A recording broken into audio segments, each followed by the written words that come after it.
नमस्कार, आज मी तुम्हाला अबईच्या शेंगाची सुकी भाजी करून दाखवणार आहे। अबईच्या शेंगाची भाजी कधी चामट लागते तर कधी दातात अडकते, पण आज मी तुम्हाला माझी खास पद्धत सांगणार आहे। आतलं जाड टरफल कसं काढायचं आणि ही भाजी मऊ लुसलुशीत कशी बनवायची हे आज आपण पाहणार आहोत। त्यासाठी रेसिपी शेवटपर्यंत नक्की बघा। चला तर मग वेळ न घालवता रेसिपीला सुरुवात करूया। मी इथे 4 अबईच्या शेंगा घेतल्या आहेत। बघा, अशा पद्धतीच्या अबईच्या शेंगा असतात।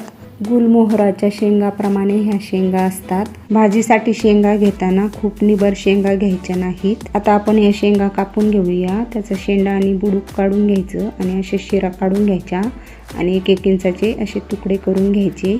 शेंगा कापून घेतलेल्या आहेत। आता हे शेंगा स्वच्छ धुवून एका कढईमध्ये काढून घेऊया आणि आता त्यामध्ये शेंगा बुडतील एवढं पाणी टाकून घ्यायचं। आता हे शेंगा 80% शिजेपर्यंत आपल्याला चांगल्या उकडवून घ्यायच्या आहेत। आता आपण शेंगा उकडल्या की नाही ते बघूया।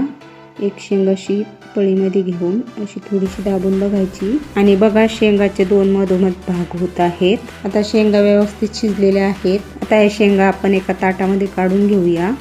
आता आपण या शेंगामधलं आतलं टरफल काढून घेऊया। थोड्याशा गरम असतानाच या शेंगातलं टरफल काढून घ्यायचं आहे।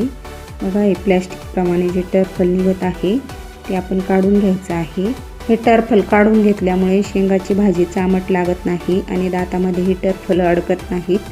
त्यामुळे अशा पद्धतीने बनवलेली भाजी अगदी मऊ लुसलुशीत होते। आता याच पद्धतीने मी सर्व शेंगा सोलून घेणार आहे। आता आपण वाटण तयार करून घेऊया। त्यासाठी मी एक छोटा खोबऱ्याचा तुकडा असं बारीक तुकडे करून कापून घेतलेला आहे।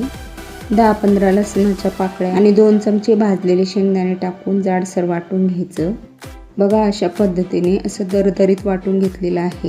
बघा, सगळ्या शेंगा निवडून घेतलेल्या आहेत आणि बघा, याचे प्लॅस्टिकप्रमाणे अशी टरफलं निघालेली आहेत।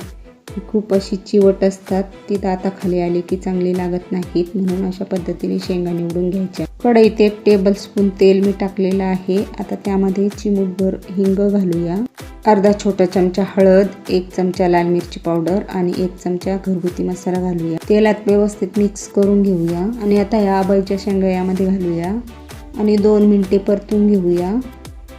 आता हे वाटलेलं वाटण यामध्ये घालायचं आहे। तुम्ही या पद्धतीने या शेंगा करून बघा, खूप छान लागतात आणि पौष्टिकही आहेत। सीझनमध्ये भरपूर मिळतात, जेव्हा तुम्हाला मिळतील तेव्हा नक्कीच करून बघा।